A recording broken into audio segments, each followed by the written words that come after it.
ஹalleluya good morning. நம் தேவனின் மகா கிருபைனால இன்னொரு நாளை ஆண்டவர் நமக்கு கொடுத்திருப்பது, நாம் ஜீவனோடு இருப்பது எவ்வளவு பெரிய பாக்கியங்க. அநேகர் கடந்த இரவு மரித்து விட்டாங்க. எத்தனையோ பேர் கடந்த இரவு விபத்துகளில் உட்பட்டு இருக்கிறாங்க. பாதுகாப்பாய் படுக்கையிலிருந்து எழுந்து கண்கள் திறந்த நாம ஆண்டவரை துதிக்கிறோமா? மற்றவர்களை விட நம்ம நல்லவங்க என்று கிடையாது, ஆனா அவர் கிருபையினால மட்டும் அவர் நம்மை காக்கிறார் என்று உணர்ந்து அவரை துதிப்போம். ஒரு சிறிய ஜெபம். பரிசுத்தரே, எமக்கு நன்றி ஆண்டவரே.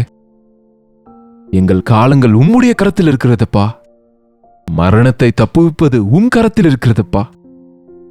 ஜீவனோடு இருக்கிற நாங்கள் உம்மை துதிப்பதற்கு எங்களுக்கு உதவி செய்யும்படிக்கு கிறிஸ்துவின் நாமத்தில் ஜெபிக்கிறோம் நல்ல பிதாவே, ஆமென். தேவனை துதிப்பதை கற்றுக்கொள்ளுங்க. நன்றியோடு கூட வாழ்வது ரொம்ப முக்கியம். இந்த கடைசி காலத்துல உலகத்துல எங்கேயுமே பாதுகாப்பு இல்லைங்க. ஆனா நம்ம இன்றைக்கு பாதுகாப்பா இருக்கிறோம்னா அது வெறும் தேவனின் கிருபை. நமக்கு வாழ்க்கையை கொடுத்தார். ஏனென்றால் ஆண்டவரை துதிப்பதற்கு. உயிரோடு இருக்கிறவனே உம்மை துதிப்பான் அல்லவோ? உயிரோடு இல்லாதவன் உம்மை துதிக்க முடியுமா? மரித்த பிறகு நம்ம ஆண்டவரை துதிக்க அவசியம் இல்லைங்க. நம்ம பரலோகத்துல இருப்போம். ஆண்டவரோடு துதி ஆராதனையில கலந்து கொள்வோம். ஆனா ஆண்டவரை அறியாமல் மரிக்கிறவங்க நித்திய நரகத்துல இருப்பாங்க. அங்க துதி இல்லை, அங்கே துக்கமும் அழுகையும் பற்கடிப்பும் உண்டாயிருக்கும். நாம அநேகர் இந்த விஷயத்தை சீரியஸா எடுத்துக்கிறது இல்ல. இந்த உலகமே என்றென்றைக்கும் நினைக்கிறோம்.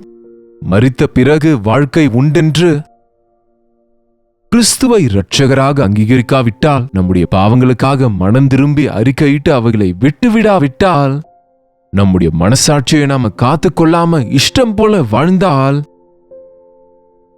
அக்கினி கந்தகங்களோடு எரிகிற அக்கினி கடலிலே பிசாசோடு கூட பங்கு பெற வேண்டும் என்கிற விஷயத்தை நாம ஞாபகம் வைத்திருக்க வேண்டும். இந்த காலத்து போதகர்கள் ஆசீர்வாதம் ஆசீர்வாதம் ஆசீர்வாதம் சொல்றாங்களே தவிர, தேவன் தீர்ப்பு கொடுக்கிறவர், நியாயாதிபதியாக இருக்கிறார் என்கிற விஷயத்தை, அவர் நீடிய பொறுமை உள்ளவர், ஆனால் அவருடைய கோபம் நிமிஷம் மாத்திரம் என்கிற விஷயத்தை உங்களுக்கு ஞாபகப்படுத்தாம இருக்கிறாங்க.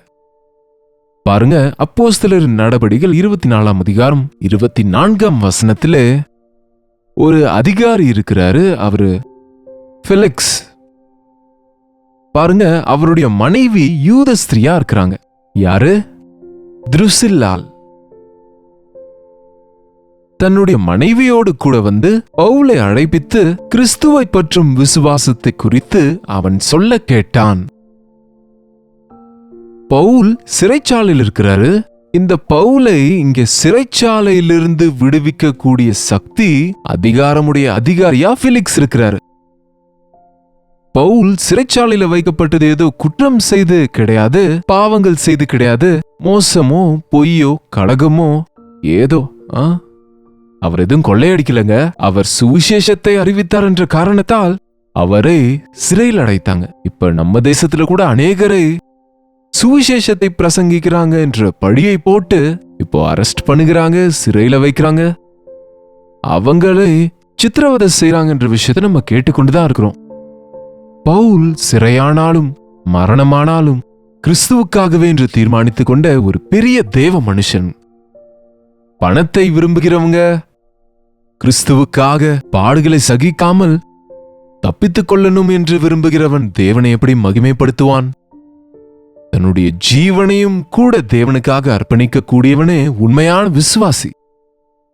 பவுல் கிறிஸ்துவை குறித்தே பேசுவாரு, தன்னை குறித்து அல்ல.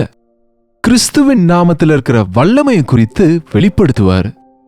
ஆகவே அந்த வார்த்தைகளை கேட்க வேண்டும் என்று பெலிக்ஸும் துருசில்லாவும், இங்கே சொல்லப்பட்டிருக்கிற இந்த கணவன் மனைவி பவுலை அழைத்து கொண்டாங்க சிறைச்சாலையிலிருந்து. சங்கிலிகளில் தான் இருக்கிறாரு பவுல். அவரை அழைப்பித்து அவர்களுடைய இடத்திலே அவரை வசனத்தை சொல்லும்படி வரவழைத்து இயேசு கிறிஸ்துவை பற்றும் விசுவாசத்தை குறித்து போதித்துக் கொண்டிருக்கையில் கேட்கிறாங்க.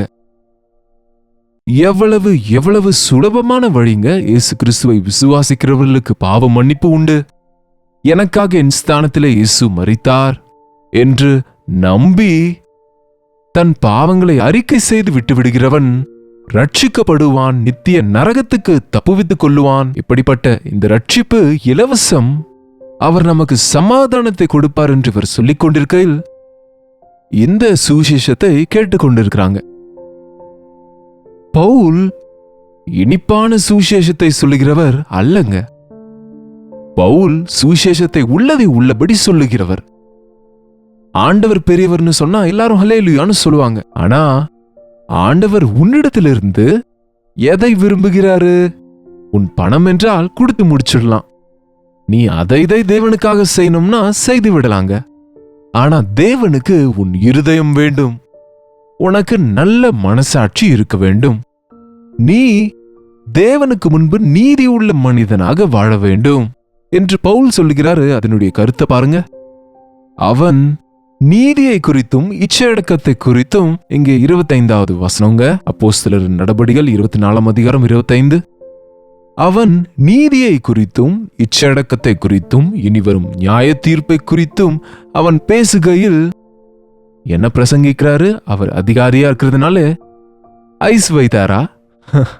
அவர் பெரிய அதிகாரியா இருக்கிறதுனால, இவரை விடுவிக்க கூடிய அதிகாரம் அவருக்கு இருக்கிறதுனால அவர் மேல சிம்பத்தி வரும்படிக்கு தன்னை குறித்து அவரே என்ன அனாவசியமா சிறையில போட்டுட்டாங்க ஐயா, என்னை விடுவீங்க ஐயா, என் மேல தயவு காட்டுங்க, கருணை காட்டுங்க என்பது போல கெஞ்சுகிறாரா? நீ என்னை விடுவித்தால் தேவன் உன்னை ஆசீர்வதிப்பாரு, என்னை விடுவித்தா தேவன் உனக்கு இதை கொடுப்பாரு, அதை கொடுப்பாரு. இதுதானங்க இன்றைக்கு ஆசைங்க. போதனையில் இருக்கிற முக்கியமான கருத்துகள். ஜாக்கிரதைங்க, நீங்க என்ன கேக்குறீங்கன்றது குறித்து எச்சரிப்பா இருக்கணும். தேவனுடைய வார்த்தைக்கு எதிரான போதனைகள், ஆசைகளை காட்டுகிற, அது இது சொல்லுகிற, வம்ச வரலாறு குறித்து அல்லது பாரம்பரியத்தை குறித்து அல்லது புரியாத கேள்விகளை குறித்து வீணான விவாதம் பண்ணுகிற போதகர்கள் இன்றைக்கு அதிகமா இருக்கிறாங்க. அது நீங்க எவ்வளவு நேரம் கேட்டாலும் அது உதவாத கோட்பாடுகளாக, மூளைக்கு ஏதாவது கொஞ்சம் தீவனம் கிடைக்குமோ என்னமோ தவிர உங்க உள்ளத்துக்கு மட்டும் வறட்சி தீராது, பசி தீராது, உங்க மனசுக்கு மட்டும் திருப்தி கிடைக்காது. பவுலின் பிரசங்கத்துல என்ன சொல்கிறார் என்றால், இச்சை அடக்கத்தை குறித்து, வரப்போகிற நியாய தீர்ப்பை குறித்து, நீதியை குறித்து, தேவனுடைய நீதி, தேவன் நம்மிடத்திலே விரும்புகிற நீதி நியாயங்கள், பரிசுத்தம், தேவன் நீதி உள்ளவராக இருக்கிறார், நம்மை நீதிமான்கள் ஆக்கும்படி தம்முடைய ரத்தத்தை சிந்தினருங்க. இச்சையடக்கம், உன் ஆசைகளை எல்லாம் நிறைவேற்றிக் கொள்ள தேவனிடத்தில் வருகிறாயா? அநேகர் உன் இதே வாஞ்சைகளை எல்லாம் தீர்ப்பார் என்ற உடனே ரொம்ப சந்தோஷமாயிடுவாங்க. என்னங்க, நீ கேட்டது உனக்கு உண்டாவதாக என்றால், அப்பா நான் கேட்டுக்கொண்டதெல்லாம் எனக்கு வந்துவிடும் என்று அவங்க தவறான வாஞ்சைகள் எல்லாம் நிறைவேறும் நினைக்கிறாங்க. ஜாக்கிரதை, ஜாக்கிரதைங்க. உங்க ஆசைகள் நிறைவேறாத ஆசைகளாகவே இருக்கக்கூடாதுன்னா அந்த ஆசைகளை ஆண்டவர் பரிசோதிப்பதற்கு, ஆண்டவரின் வெளிச்சத்தில் உங்களை நீங்கள் பரிசோதிக்க நீங்க விரும்ப வேண்டும். அந்த ஆசைகள் இருப்பது தவறில்லைங்க. ஆசைகளே இருக்கக்கூடாது என்று புத்தர் மரத்தடியில போய் உட்கார்ந்து விட்டாராம். உங்க ஆசைகளை கட்டுக்குள்ள வைக்க வேண்டும் என்று ஆண்டவர் சொல்கிறார். உங்களுக்கு வருகிற ஒவ்வொரு ஆசையும் நிறைவேற்ற வேண்டும் என்று நினைக்காதீங்க. உங்க ஆசைகள் தேவனுடைய சித்தத்துக்கு ஏற்றதா? அது பரிசுத்தமானதா? அது அவசியமானதா? அது பிரயோஜனமானதா? அதற்கு ஒரு காரணம் இருக்கிறதா என்று பரீட்சித்துக் கொண்டு உங்க ஆசைகளை கட்டுக்குள்ள வைக்க வேண்டும். என்ன நினைத்தாலும் அதை செய்வது, என்ன நினைத்தாலும் அதை சாப்பிடுவது, எப்போனா அப்போ தூங்குவது, எப்ப நினைச்சா அப்போ வாங்குவது, எது வென்றாலும் அதை செய்வது என் இஷ்டம் என்கிறவங்களுக்கு இச்சை அடக்கம் இல்ல. அவங்க கடனுக்கு ஆளாகிறாங்க, பிரச்சனைகளில் சிக்கிக் கொள்கிறாங்க. ஆவியின் கனி எதுவென்றால் அது அன்பு, சந்தோஷம், சமாதானம், நீடிய பொறுமை மற்றும் தயவு, விசுவாசம், நற்குணம் மற்றும் இச்சை அடக்கம். சாந்தம் மற்றும் இச்சை அடக்கம். இச்சை அடக்கம் என்பது ஒரு நபர் தேவனோடு நடக்கும்போது, தேவனுடைய ஆவிக்குரிய பலனை பெற்றுக்கொள்ளும் போது தன் ஆசைகளை அடக்கிக் கொள்ளுவான். சரீர இச்சைகளுக்கு கீழ்ப்படிய மாட்டான், உலக ஆசைகளுக்கு கீழ்ப்படியான். அது கிறிஸ்தவ பக்தி கற்றுக் கொடுப்பது. நீ நினைத்ததெல்லாம் நடப்பதற்கல்ல, ஆண்டவரை நம்பிக்கொண்டது. நீ நினைக்கிற காரியங்கள் தேவனுடைய சித்தமோ இல்லையோ என்று பரிசோதித்து தேவனுடைய சித்தமா இருந்தா அது நடப்பது அல்லது அதை விட்டுவிட கற்றுக்கொள்ளணும். தேவன் கொடுத்தாலும் கொடுக்காவிட்டாலும் அவர் மேல விசுவாசம் கொண்டிருப்பது, அசுத்தமான காரியங்களுக்காக வாஞ்சிக்காமல் இருப்பது, நீதி நியாயங்களோடு வாழ்வது. அவர் நீதியை குறித்தும் இச்சையடக்கத்தை குறித்தும் இனிவரும் நியாய தீர்ப்பை குறித்தும் பிரசங்கிக்கிறாரு. இந்த காலத்தில் பிரசங்கங்களில் இந்த போதனை குறைந்து விட்டது. தேவனின் நீதியை குறித்து பிரசங்கிக்கிறவங்க குறைஞ்சிட்டாங்க. தேவனுடைய அன்பை குறித்து வர்ணிக்கிறவங்க விவரிக்கிறவங்க அதிகமாயிட்டாங்க. நல்லதுதான் தேவனுடைய அன்பு, வர்ணிக்க முடியாது எவ்வளவு முயற்சித்தாலும் விவரித்தாலும். ஆனா அதே நேரத்தில் பேலன்ஸ், தேவனுடைய அன்பிலே நீதி இருக்கு, தேவனுடைய அன்பிலே நியாயம் இருக்கிறது. தேவனுடைய அன்பு பரிசுத்தமானது, மாசற்றது, அது அழுக்கற்றது. நீதியை குறித்த போதனை, அதே போல இச்சை அடக்கத்தை குறித்த போதனை, உன் ஆசைகளெல்லாம் தீர்ப்பார் என்ற போதனையை விட நீ கேட்டதை தேவன் மறுத்தால் என்ன செய்வாய் என்ற போதனை, நீ கேட்டதை கொடுத்தாலும் கொடுக்காவிட்டாலும் தேவன் உண்மையுள்ளவர் என்கிற விசுவாசத்தை ஊட்டுகிற போதனை, தேவனுடைய சித்தம் எதுவோ எனக்கு அது இருந்தா அது கிடைத்தால் போதும் என்று திருப்தி அடைகிற பக்தி இன்றைக்கு அவசியமாக இருக்கு. இச்சை அடக்கம் மற்றும் இனிவரும் நியாய தீர்ப்பு, அநேகர் இந்த விஷயத்தை உணர்கிறதில்ல. வரப்போகிற நியாய தீர்ப்பு, ஆட்டுக்குட்டியானவரின் கோபாக்கினை நாள் மகா பயங்கரமானது. அதை தாங்கக்கூடியவன் ஒருவனும் இல்லை. ஆட்டுக்குட்டி என்ன, கோபம் என்ன, ஆக்கினை என்ன என்று கேட்கிறீங்களா? ஆமா, ஆட்டுக்குட்டியாக நல்ல மேய்ப்பனாக வந்த ஆண்டவர், சாதுவாக இரட்சகராக நம் நடுவே இருந்த ஆண்டவர் இந்த முறை கர்ஜிக்கிற சிங்கமாக வரப்போகிறார். தேவன் எவ்வளவு நேசித்தாலும், எவ்வளவு ஆசீர்வதித்தாலும், எவ்வளவு நன்மை செய்தாலும், எவ்வளவாய் தன்னுடைய ஜீவனை கொடுத்து உன்னை மீட்க வேண்டும் என்று நினைத்தாலும் நீ மறுத்தால் நியாய தீர்ப்பு இறங்கிக் கொண்டிருக்கு. இனி வரும் நியாய தீர்ப்பு, ஆண்டவர் ராஜாதி ராஜாவாய் வரப்போகிறார். அந்த கோபாக்கினை நாளிலே அவர் பூமியை அதிர செய்வார், நடுங்க செய்வார் என்று பார்க்கிறோம். பூமியை அதிர செய்யும் போது பூமியில இருக்கிற அனைவரும் மாற எடுத்து அழுவாங்க. அவர் மேகத்தின் மேலே வரும்போது பூமியில அவரை குத்தினவர்கள், அவமானப்படுத்தியவர்கள் மாரடித்துக் கொண்டு கதறுவாங்க. இயேசு கிறிஸ்துவை இன்றைக்கு புறக்கணித்தால் உன் இஷ்டம் என்பது போல விட்டு விடுகிறோம். ஆனா இன்றைக்கு நீ தேவனுடைய அன்பை புறக்கணித்தால் நாளைக்கு அவர் நியாய தீர்ப்பை சந்திக்கணும். இன்றைக்கு அவர் இரட்சகர், நாளைக்கு அவர் நியாயாதிபதி. இன்றைக்கு அவர் அன்புள்ளவராக இருக்கிறார், ஆனால் நாளைக்கு அவர் நியாய தீர்ப்பு செய்கிறவர். இந்த கோபாக்கினை நாளை குறித்து, மரித்த பிறகு இருக்கிற வாழ்க்கையை குறித்து எத்தனை முறை இந்த போதனையை கேட்கறீங்க இந்த காலத்துல சொல்லுங்க. உங்களுக்கு தெரியுமா மரித்த பிறகு வாழ்க்கை இருக்கென்று? நாம எல்லாரும் இந்த சரீரத்தால் செய்த காரியங்கள் அது நல்லதோ அது கெட்டதோ அதை குறித்து தேவ சிங்காசனத்தின் முன்பு நின்று கணக்கு கொடுக்க வேண்டும். நாம பேசுகிற ஒவ்வொரு வார்த்தைக்கும் தேவனுக்கு கணக்கு கொடுக்கணும். அந்த தீர்ப்பின் நாளிலே அந்த வெள்ளை சிங்காசனத்திற்கு முன்பு நாம நிற்க வேண்டும். யாருடைய பெயர் அந்த ஜீவ புஸ்தகத்திலே இல்லையோ அவர்கள் அக்கினியும் கந்தகமும் அவியாத அந்த அக்கினி கடலிலே தள்ளப்படுவார்கள். அது இரண்டாவது மரணம். ஆமாங்க, ஏசாண்டவரை நம்பினோம், இல்லனா இல்ல, பரிசுத்தமா இருந்தா இருப்போம், இல்லனா பரவாயில்ல என்று நினைத்து கொண்டே இருந்தா பயங்கரமான தேவனின் நியாய தீர்ப்பின் நாளிலே நீங்க தேவனுக்கு முன்பு நிற்க முடியாது. ஆகவே தேவனுடைய கோபாக்கினை நாள் சமீபிக்கிறது, அவர் வருகை நாள் கிட்ட இருக்கிறது. வானங்கள் அகன்று போகும், பூதங்கள் வெந்துருகி போகும் காலம் சமீபித்தது. ஆண்டவர் நம்மை நேசித்து இன்னும் இந்த ரட்சிப்பின் சுவிசேஷத்தை அநேகருக்கு கொண்டு சேர்க்கும்படி செய்கிறார். நம்முடைய போதனையில எவ்வளவு பெரிய ஆண்டவர் என்பது, அவருடைய அன்பு எவ்வளவு உன்னதமானது என்பது, மனிதனின் இருதயம் எவ்வளவு கேடு உள்ளதென்று அந்த விஷயத்தை, இவ்வளவு அருவருப்பான மனிதனை அவ்வளவு அன்புள்ள ஆண்டவர் எப்படியாக ரட்சிக்கிறார், எப்படி மன்னிக்கிறார் என்பது, இவ்வளவு பெரிய ரட்சிப்பை அலட்சியம் செய்தால் எவ்வளவு பெரிய நியாய தீர்ப்பு காத்திருக்கிறது என்கிறதை இன்றைக்கு நம்ம போதனையில, கிறிஸ்தவ போதனைகளில நிச்சயம் இருக்கணும்.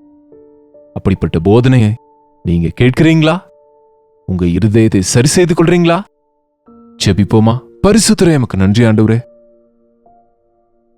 தேவனிடத்திலிருந்து நன்மையே வாஞ்சித்து எங்கள் ஆசைகளையே நிறைவேற்றிக் கொள்ள வேண்டும் என்று இருக்கிற பக்தி இல்லாமல் தேவனுடைய நீதியை நிறைவேற்ற முடிகிறதா? எங்களுடைய நீதியின்படி அல்ல, எங்கள் சுய நீதியோடு அல்ல, அழுக்கு கந்தையை போன்ற எங்க நீதியோடு அல்ல, மாசற்றதும் களங்கமற்றதும் ஆகிய இயேசு கிறிஸ்துவின் இரத்தத்தினாலே மீட்கப்பட்ட நாங்கள் கிறிஸ்துவின் மூலமாய் நீதிமான்களாக தீர்க்கப்பட்டு பாவத்தின் பக்கமே போகாமல் வாழ, இந்த உலகத்தில் இருக்கும்போது சரீர இச்சைகளை சிலுவையில் அறைய, உலக ஆசைகளை சிலுவையில் அறைய, இச்சை அடக்கம் உடையவர்களாக பரிசுத்தமாய் வாழ எங்களுக்கு உதவி செய்யுங்கப்பா. பயங்கரமான தீர்ப்பின் நாள் இருக்கிறது என்று நாங்கள் நினைவு கூர்ந்து இன்னும் உம்முடைய நாமத்தை அறியாத அநேகர் அந்த தீர்ப்பிலே நித்திய அழிவுக்கு போவார்களே என்ற வேதனையோடு அவர்களுக்காக விண்ணப்பிக்கிறவர்களா இருக்க எங்களுக்கு உதவி செய்யும்படிக்கு கிறிஸ்துவின் நாமத்தில் ஜெபிக்கிறோம் நல்ல பிதாவே ஆமென். நம் பிதாவாகிய தேவனுடைய அன்பும் குமாரனாகிய இயேசு கிறிஸ்துவின் கிருபையும் பரிசுத்த ஆவியானவருடைய அந்யோன்யமும் ஐக்கியமும் கூடி வந்திருக்கிற நம் அனைவருக்கும் எப்பொழுதும் சதா காலமும் துணையாயிருப்பதாக ஆமென். தேவனுக்கு ஸ்தோத்திரம். உங்களுடைய ஜெப விண்ணப்பங்களையும் பாரங்களையும் நீங்க எங்களுக்கு தெரியப்படுத்த 8939801234 என்கிற நம்பருக்கு ஒரு டெக்ஸ்ட் அல்லது வாய்ஸ் மெசேஜ் மூலமா நீங்க எங்களுக்கு வாட்ஸ்அப் பண்ணுங்க. உங்களுக்காக நாங்க ஜெபிக்கிறோம். நீங்களும் ஜெபிங்க. தேவன் நிச்சயமாக அற்புதமான காரியங்களை உங்களுக்கு செய்வாருங்க. Doctor Jayapal YouTube channel subscribe பண்ணுங்க, லைக் பண்ணுங்க. உங்க விவரங்களை கமெண்ட் செக்ஷன்ல பதிவிட மறந்து விடாதீங்க. கர்த்தருக்கு சித்தமான நாளைக்கு இதே அனுதின தியான நிகழ்ச்சியில் கர்த்தருடைய வார்த்தையோடு உங்களை சந்திக்கிறேன். அதுவரை கர்த்தருடைய கிருபை உங்களுக்கு துணையா இருப்பதாக.